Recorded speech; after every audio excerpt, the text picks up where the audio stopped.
Hi everyone, and welcome to First Drafts here on State of the Revolution, where we have casual conversations about important issues with people from across the political and philosophical spectrum. This is not a formal interview, just an exchange of thoughts and ideas gently guided by a few questions. A public space where we can think out loud without worrying about making mistakes, forming concrete conclusions, or wondering, did we think that through all the way? So come along for the ride. We hope you enjoy this first draft.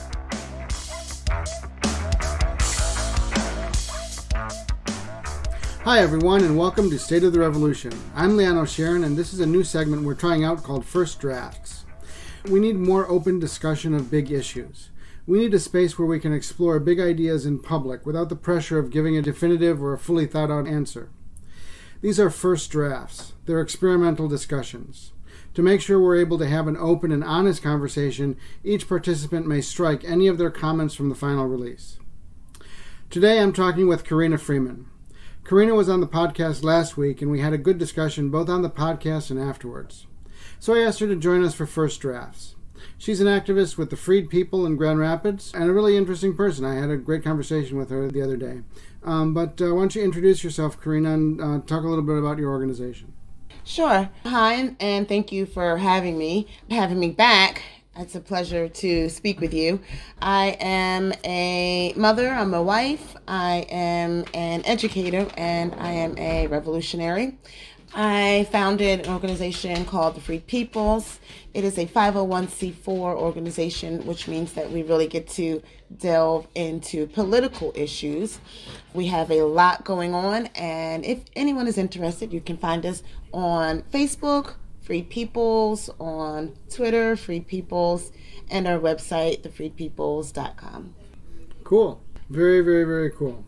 So, as I explained a little bit before we started, I've got 5 big questions that I'm going to ask, and I'm just going to go through them and have a conversation for, 10, 15 minutes or something like that about each of them and see how that goes. Okay. So, here's the first one. How do you define freedom? Freedom would be defined as having free will and also having the means to carry out that free will. So having the ability to carry out your desires. So I think that's where it would lie, somewhere on that line, being that you have the choice to do what you want to do, and you also have the means to carry out those choices. Mm-hmm. So, in your way of thinking about freedom, is there a way to measure how much freedom you have? There would be, economically, okay, by determining if you do have the means to carry out your wishes. I think it would be economically. Okay. So you measure it economically. Any other way? Any other kinds of measures? Just wondering. When I think of freedom, I also think of happiness. I don't know if you can measure happiness, but my husband often says you can't buy happiness, but I've never seen someone on the back of a jet ski unhappy. And so I think if you have the ability to get those types of things, you would be able to find that happiness within the space that you're able to create for yourself. But I think happiness is individual. Is a very individual concept, and so a measurable concept goes back to economics. Mm-hmm. Okay, cool. In your way of thinking about freedom, how do you get more freedom than you have at a given time? Like right now, if you wanted to have more freedom, what would you do? I would need to begin to create a path towards that freedom. So what do I want? If I don't know what I want, how can I know when I've got it and when I'm free to do what I want to do? For instance, I want to eventually have my own research center, and I don't have the freedom to do that right now because of capitalism. I have to work. I'm happy, but could I be happier in the place where I want to be? Gosh, this is really a tough question. It's a great question. It's a great question. Sure. No. I think that's how I'd sum it up. Okay. What's the appropriate role of government in society? That is a really, really fine line. That is such a fine line because as a female, I want to say my body, my choice. I want to say those things. But then at the same time, I would like assistance with things like birth control, and things like that. So where does that line cut off for the government? That's a really great question.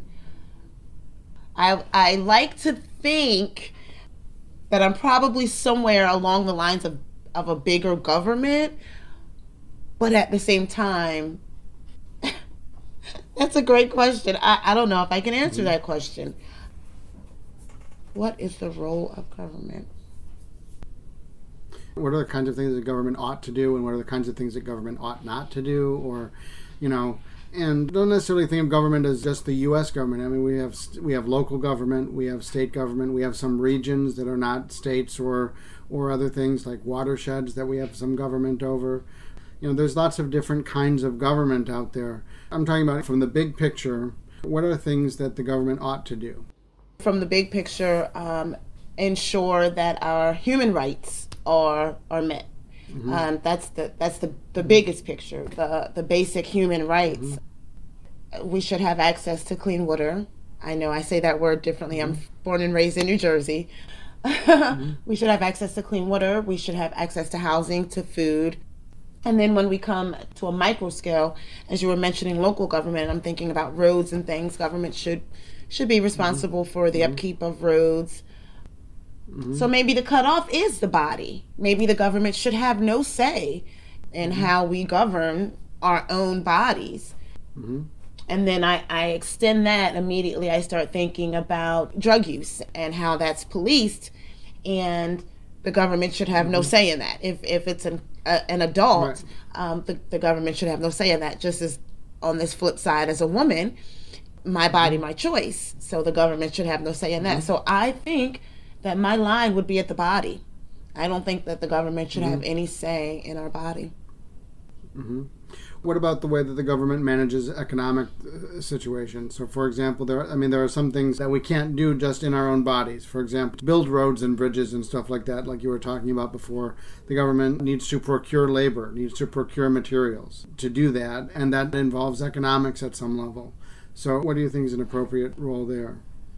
Feels like I just had this conversation with my husband, and we were talking about monopolies, and we were talking about things like electricity, how it's really not fair that there is no competition. And so that's where it gets dangerous. But on the same string, if you will, it ensures that we all get clean water. But there should be fair competition. I think that there should be fair competition. So why would you want there to be competition for electric power? Competition drives the price. We could also, for example, if we had a government utility, and there are some governments that own utilities, for example, Lansing owns their power production.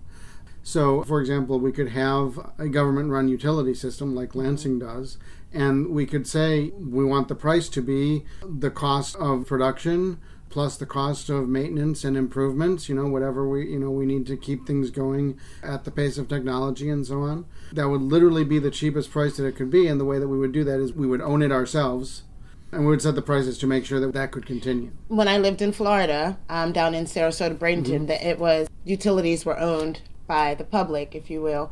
And it was probably my error, because blinded by capitalism at that time, I was simply a teacher, and I wasn't looking into those things. But I don't remember having a say in our prices. Well, I don't think that the way that we currently do that, I don't think that people get much of a say in the prices. I think that there's a lot of politics that goes into it and things like that, but that's a different issue. There's an issue of how we manage our politics. There's an issue of how we manage our economy. Hold on just a second. Okay, I'm sorry. I'm not sure why that was. I'm sorry, what were you just saying? We were talking about fair market, and you were about to teach me something, I believe. I can't remember. Right before my headphones screwed us up.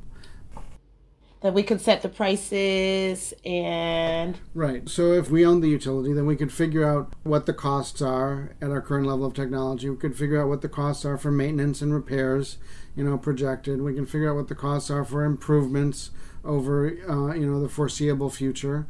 and then we could figure out a way to fairly price all of that. If we did that democratically, if we did that from a position of, we don't know how this is going to affect anybody, so we need to make sure that it affects everybody as little as possible.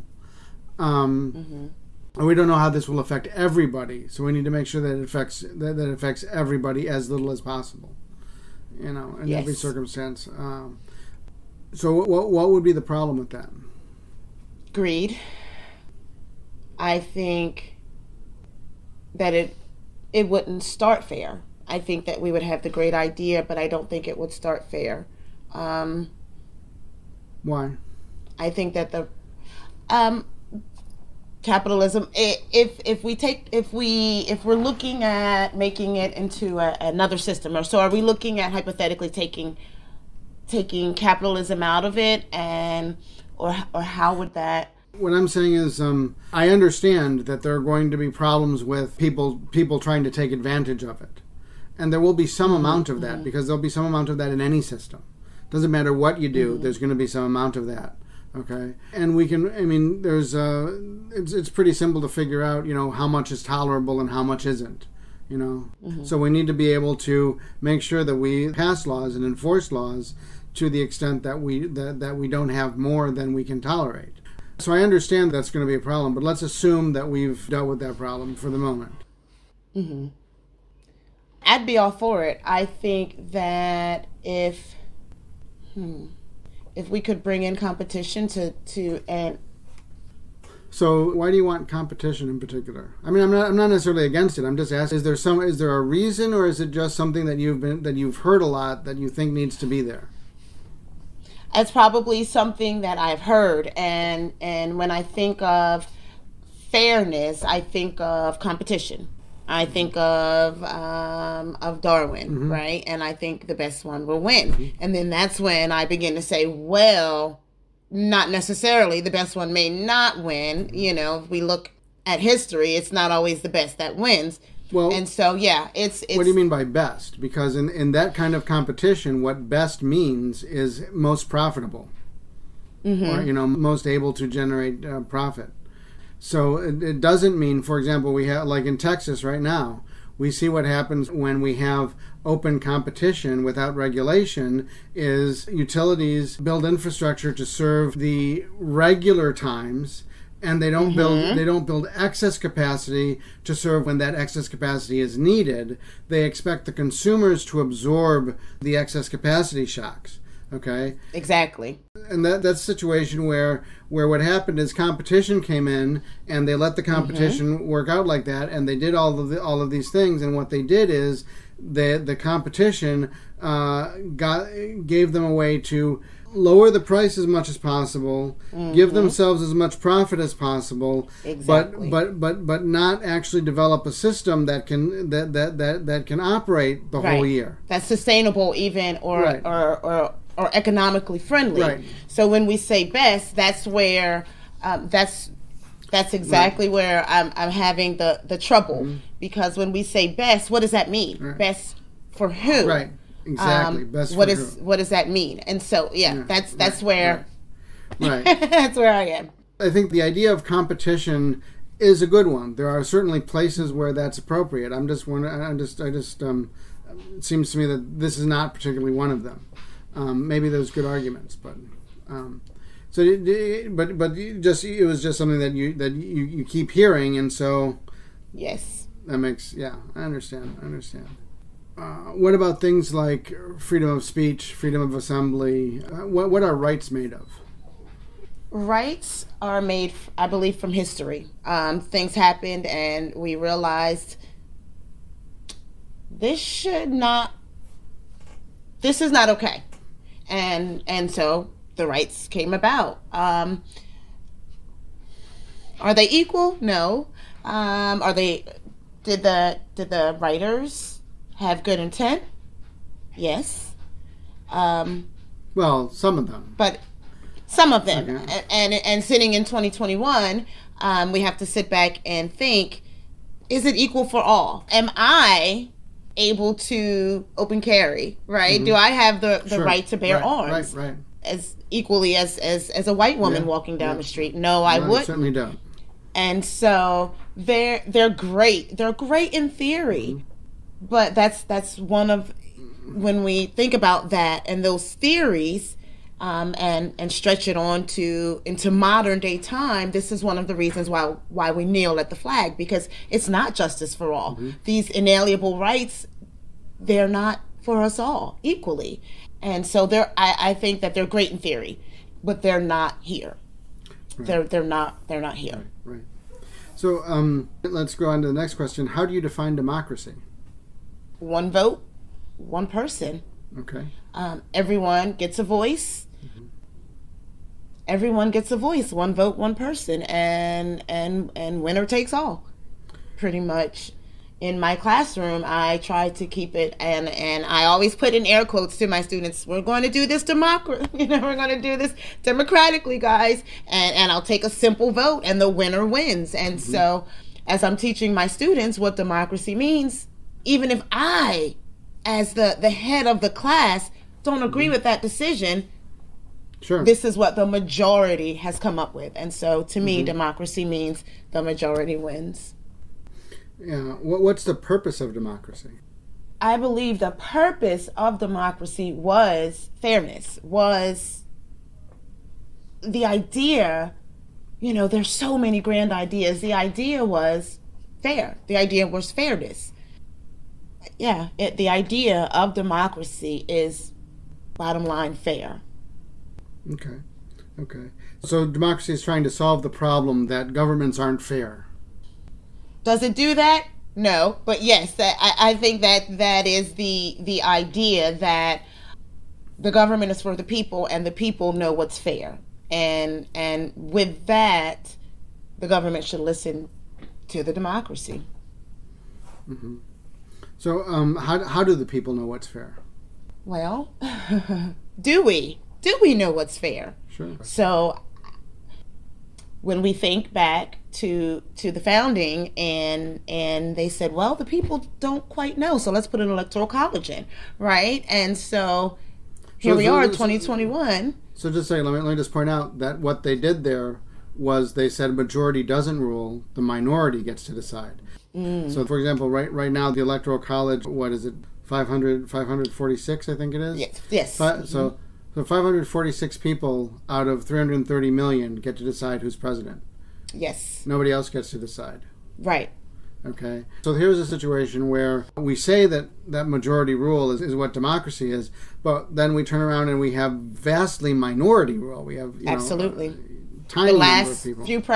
Last few presidential elections, minority has ruled. The majority spoke one way, but that tiny minority declared it another way. And so here we are, another example of where America is not truly a democratic country. Yeah, the idea of the Electoral College is really, actually, if you read Federalist 10, for example, I think it's James Madison. Yes. He pretty much comes right out and says the reason that we have to have an Electoral College is because if poor people get in charge of the government, they will tell rich people that they can't fuck them over anymore. Right. And I think well, you read it and you interpret it, but I interpreted that we're dumb, right? That we can't elect our leader, and that's how I took it. This is coming on the heels of governments derive their just powers from the consent of the governed, So it's interesting. So the only people that consented to be governed by the president are the 546 people that voted for him. And actually, a bunch of them didn't vote for him. They voted for the other guy. It's painful, but, and then that brings you into frustration, like, what can you do? Right? Yeah. Sure. Is there a connection between democracy and freedom? And what is that connection? There is. The teacher in me right now is doing a double bubble, a compare and contrast in my head and seeing the overlaps. There is absolutely. Democracy, you get to speak your voice, and if you're free, you get to speak your voice. Gosh. And then in a way they're not, because democracy, some folks are not going to be happy. Whereas freedom, well, will you always be happy if you're free? See, now you've got me backtracking, thinking, does freedom equate happiness? So here's something that I like to do sometimes is take freedom. I think it's very useful to think about freedom in two different aspects. The first one is how much time do you have to exercise your freedoms? Okay? Because if you work 60, 70, 80 hours a week, there's only 168 hours in a week to begin with. Right. Okay? And you've got to spend 7 times 8, 56 hours of that sleeping. So, and you've got other things that you're obligated to do. You have to eat, you have to take care of your basic hygiene and so on. You have to take care of your interpersonal connections. You have to do. You have a lot of time out of that 168 hours that is not available for you to do whatever you want, for you to exercise your freedoms.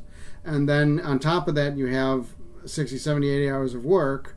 And suddenly you have no time to exercise your freedom. Our 24 hours is not the same as the rich's 24 hours. You know, my 24 hours looks different than Oprah's 24 hours. She has much more freedom in her 24 hours to do what she will, to find that happiness, because she has the means to do that. And so freedom is a means, as you were saying, the time and the means to be able to carry out your wishes. Well, so that's actually a third thing, because I was saying there's time, there's what you're allowed to do. You know, for example, in some societies, they stone you for loving the wrong person. Okay. But if you have the means, you can get out of that society. Yeah, if you have the means, you can get out of that society. But there's three things. There's the time you have available to exercise your freedoms. There's the freedoms that you have. What is the list of things that you are free to do in your society? And then there's the means that you need to do them. So, for example, if you have time to go for a walk with in the park with your lover, if you have the time to do that, that's great. If you have the time to do that, but you don't have the freedom to do that because in your society you and your lover would get stoned, then you don't have the freedom to do that, regardless of the fact that many other people do have that freedom. Right. But similarly, if you don't have the time, right, however much you may want to go for a walk with your lover in the park, you don't get to. So you don't have that freedom either. And of course, if there's a fee to go to the park and you don't have the money for the fee, you also don't have that freedom. Absolutely. So there's three main ways that freedoms are limited, and those are the three ways. Freedoms are conditional. Yes, freedom is conditional. Yeah. And we hear a lot, freedom is not free. But we don't talk about the conditions attached to said freedoms as well. Yeah. How about, is there a way to measure democracy? There has to be a way to measure democracy. Otherwise, it would kind of be more like an abstract thing, but it's not really abstract. It's a concrete noun, right? Democracy, yeah, it's a concrete noun, so there has to be a way to measure it. I don't know how to measure it. I would assume... How would you measure democracy? I'll give you a very simple version. I mean, I personally think it's the right one, but you can tell me what you think. Democracy is a particular power distribution. In particular, it's the equal power distribution. Okay? Okay? Right. And what's the opposite of an equal power distribution? An entirely unequal power distribution. So there's a spectrum from democracy to totalitarianism. And the spectrum is a spectrum of power distributions. How is power distributed in a given society? And you can measure that. You can look, for example, at how much of the power in the government does each person effectively control, or is each person at least represented by, at least in name. So, for example, you can look at the U.S. Senate. There are 100 pieces of power in the U.S. Senate because there's 100 votes. Okay. Every state gets 1/50th, 2 votes, so 1/50th of that power, okay? But Wyoming has 600,000 people, and Michigan has 10 million people. So everybody in Wyoming gets 17 times the Senate power, is represented by 17 times the Senate power as any person in Michigan. Right. To me, that's the way to measure it, is to look at where the power is in the government, the Senate, the House, the presidency, the court. Because then they came up with the House to try and fix, and try and say, well, here's equal representation. But then if you look at where we are today, the Senate is way more powerful than the House at any given time. Yeah. So when you go back to that initial question, absolutely, it's the distribution of power. because democracy is one person, one vote, one voice. And if that is lessened or heightened, then there is a sliding scale. I like that. I like that a lot. Okay. Cool. Yeah. So it just seems to me that's a very straightforward way that you can measure how democratic a country is how even, how equal is the power distribution, is the political power distribution. I think that's really crucial. And by the way, you can also measure freedom. I actually use a different word. I use freedom means hours, time that you have and freedoms that you have. The time that you have, I call that liberty, because we happen to have two words, freedom and liberty, that mean the same thing. So we might as well use one to distinguish the time we have available. And sort of like, when you're at liberty, that's the way they talk about it in the Army, you're at liberty. True. So that's the kind of thing. So liberty and freedoms. Freedoms are the things that you can, the things that you're allowed to do without consequence. So at least the time is measurable. So you can measure your liberty, and you can measure the level of democracy that you have, and you can list the freedoms that you have. So that there's all of these things are measurable, and I think that's really important to keep in mind because, well, basically capitalism has perverted science, especially in the realm of economics and sociology. That's a whole other issue. But anyway, so let's go on to the next question. Ready for the next big question? Sure. Okay. How do you define economics? Oh. Or put it another way, can you explain your mental model of how the economy works? I am not a fan of economics. I know that I was attempted to be brainwashed in the trickle-down economy, which is nowhere near what we have. How it works is there's a bunch of workers doing all the work for very little pay to make the economy go, to keep everything afloat. And then I remember when I was younger, we were told about a middle class, right? There's no middle class. There's the working poor. And then we have rich, right? We have the CEOs, and then we have the super rich, the people who should not have there should not be one person in our world who has the wealth that Jeff Bezos has.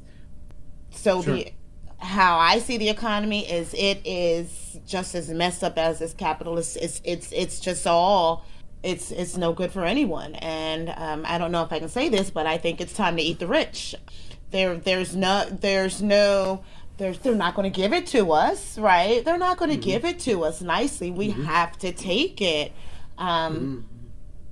It's not good for any of us, right? And you have a little bit more, and so you fight for that little bit more. But why do we have to fight for that little bit more when we're all working hard?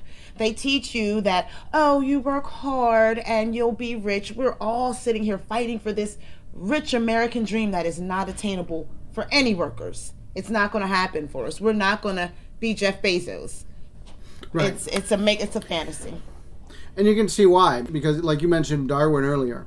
So it's a very simple thought experiment. If you think about what happens if you have, say, in one industry, you have 100 different competitors, and they're competing with each other. If they all start out about the same, eventually someone's going to win and someone's going to lose. So two of those companies are going to become one. Or one of them is just going to die off, and there's going to be only 99 left. And a little while later, there's going to be only 98. And that process is going to compete as they compete with each other, because that's what competition does. It creates winners and losers. And eventually, it creates a very, very few number of winners, a very large number of losers, and sometimes only just one winner. That's one of the reasons I was concerned before about when you were talking about competition. I think if you think about it that way, it's very clear from your Darwinian example that this doesn't work. I mean, and this is what's happened in the past.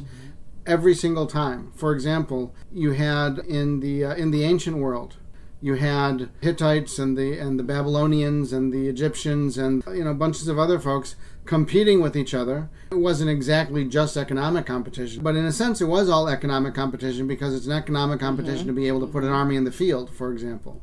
So they all competed, and what happened? 1200 BC, it collapsed. and they rose back up again and started fighting again and collapsed. And 1,000 plus years, from when it collapsed in 400, 500 AD until we built back up again. And every time it's the same. Like, we built up to 1930s. Well, actually, before that, there was a recession in the 1840s. There was a recession in 1873 to 1893 called the Long Recession.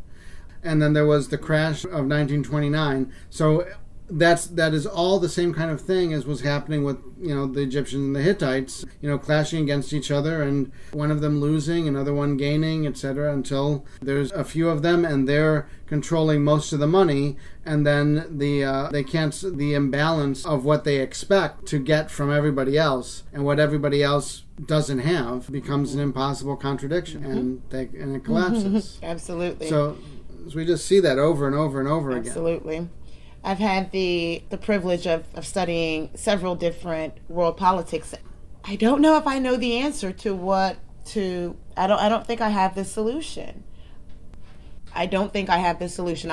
Obviously, I lean very, very, very much towards socialism. Mm-hmm. What does that mean to you? What does socialism mean to you? That is the closest to freedom, to equality that I can muster right now. It means, for someone in the work that I do, it means that my elder won't have to worry about hospital bills, right? They just the basic things like that really hurt our community. We don't have to worry about. It puts us a step closer towards that freedom, if you will. Will it work? I don't know, but that is the best chance I think we have right now. Sure.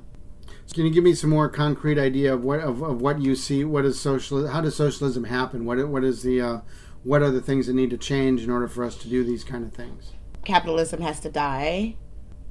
What do you mean by capitalism? The fair economy, if you will, the way that the competition. Again, I go back to the hospitals because I think that's the most concrete example for me in the work that I do in my communities. And I remember learning about doctors just love they make this, and I don't want to mess it up, so I don't want to misspeak. And I believe I was watching something about socialism. Yeah, I don't want to misspeak because as I'm thinking about it, that was an Asian country, and I don't believe that was socialism over there. Yeah, which kings and queens and all of that stuff is a whole different. In order for socialism to happen, racism is going to have to die. Capitalism, meaning the top-down model that we're taught, we have to have a complete paradigm shift. This is one of those things where, will it happen in our lifetime like we talked about last time? I don't think so, but if we push hard enough, we can start edging out of this capitalist top-heavy system. Let me ask you this: what do you think causes poverty, wealth, and inequality? What are the mechanisms? How do you think about that? So when I think about that, I think in our American system, and then I guess we can take it out further. But when I think about our American system, I think about how it started. It's systemic and it's generational in America. But when we think about worldwide, and when I think about poverty and things like that, I think, oh, if you work hard, if you pull yourself up by your bootstraps, you'll get rich or whatever, And then I think about the women in Africa who have to walk 5 miles to go get clean water. It's despairing. Can you ask your original question again? Because I get branches. I get branched off. That's cool. What are the mechanisms in our economic system or in our social systems, economics being one of the social systems, that create poverty or wealth and inequality? Obviously racism. And that's worldwide. Obviously racism. For me, that's the biggest. That's my fight. That's my fight. And it's systemic. Again, it's systemic. What do you mean by systemic? It started a very long time ago, and systems were put in place to ensure that it could continue to thrive. When we think about the census, what was the census? Why was the census created? Well, it was created to keep track of dark people, of black and brown people. Of course, it has a different meaning, right? But it was created to keep, when we look at it in its time period and when it was created, it was created to keep track of brown and black people. But that's supposed to help us fight poverty, right? That's supposed to be able, from those numbers, we're supposed to be able to deliver more money to the places, the inner city places where the poverty happens. That doesn't seem to work. It's not working, right? We can add more money, add more police, but it's not working, right? What's missing? The basic foundation, Maslow's hierarchy of needs, the basic foundation is missing. And as long as we continue to neglect those basic foundations, we will continue to see this cycle of poverty. It's a terrible, terrible cycle. And it's systemic. It's put in place, and it's crazy. It's in our system almost impossible to get out, right? Yeah. I was born and raised in what we call the ghetto, in the hood in New Jersey, and I'm not much better. I'm a professional now. I'm an educator, but I'm still poor, right? So it's systemically put in place. And before I knew what credit was, I was on the verge of getting a car repossessed at the age of 19. Sure. You know, in our communities, it's systemic that we don't learn these things. Our parents didn't learn these things, so how could we expect our parents to teach us? Oh, you'll learn it in school. No, we don't learn it in school. This is something that's taught at home. Yeah. But our parents don't know these things. So systemically, we can't get out of it. And that's a huge cause of poverty. One of the main causes of poverty. It's not pulling yourself up by your bootstraps. Some of the poorest people in our country work 3 to 4 jobs trying to get food on the table and make sure that they have lights. Right. So it's not working. It's not the lack of a drive. It's put in place this way. Yeah. So what's your theory of change?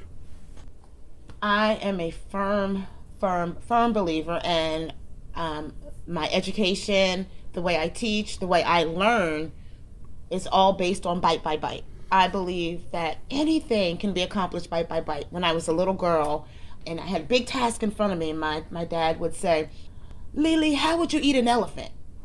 Right? And he would say, you'd eat it bite by bite. And eventually you're full and the elephant is gone. And the way to change is bite by bite.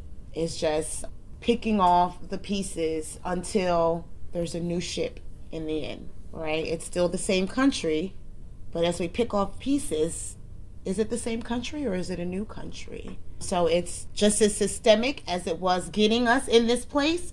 It needs to be as systemic finding our way out. Okay. Can you give me some examples of where you've seen some of that happen? Sure. The Freed Peoples. Is us going into politics and speaking up for BIPOC communities going to change the system? Absolutely not. It's not going to change the system at all. But in this current system, we have to start somewhere. Piece by piece, bite by bite. If we are going to play in this current system, if we're going to look outside of this current system, piece by piece, we have to be in both. And so at the Freed Peoples, that's what we're doing, bite by bite. We're looking at different legislations that actually hurt BIPOC communities, and we're calling them out. And we're looking at different politicians that are actually voting against BIPOC communities, and we're calling them out, bite by bite, piece by piece. It's not going to happen overnight. The system wasn't put in place overnight, and it's going to take a wide range of different systems to get us where we need to be. That's good. Thanks. Do you have any other thoughts you wanted to leave us with? How did you think it went? I mean, how do you think this went? Did you enjoy this? Was this fun? I think it went well. Yeah, absolutely. And I would say, don't be discouraged. Gosh, we've come a long way. We've come a long way. We've got a long way to go, and the future is bright. It is bright. Very, very cool. Well, on that note, I think that's a good place to end it. So thank you so much. Thank you.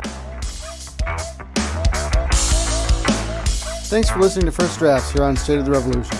We hope you perhaps heard a new viewpoint or gained an insight, but most of all, that you enjoyed your time. If you did, please give us a like, click subscribe, and share us with your friends. Leave a comment if you have an idea for someone to come on the show, or a question you'd like to hear discussed, or just have something to say about what we talked about. If you can, please consider supporting our efforts by becoming a patron. You can find us at patreon.com/MichiganProgressive. Thanks. See you next time.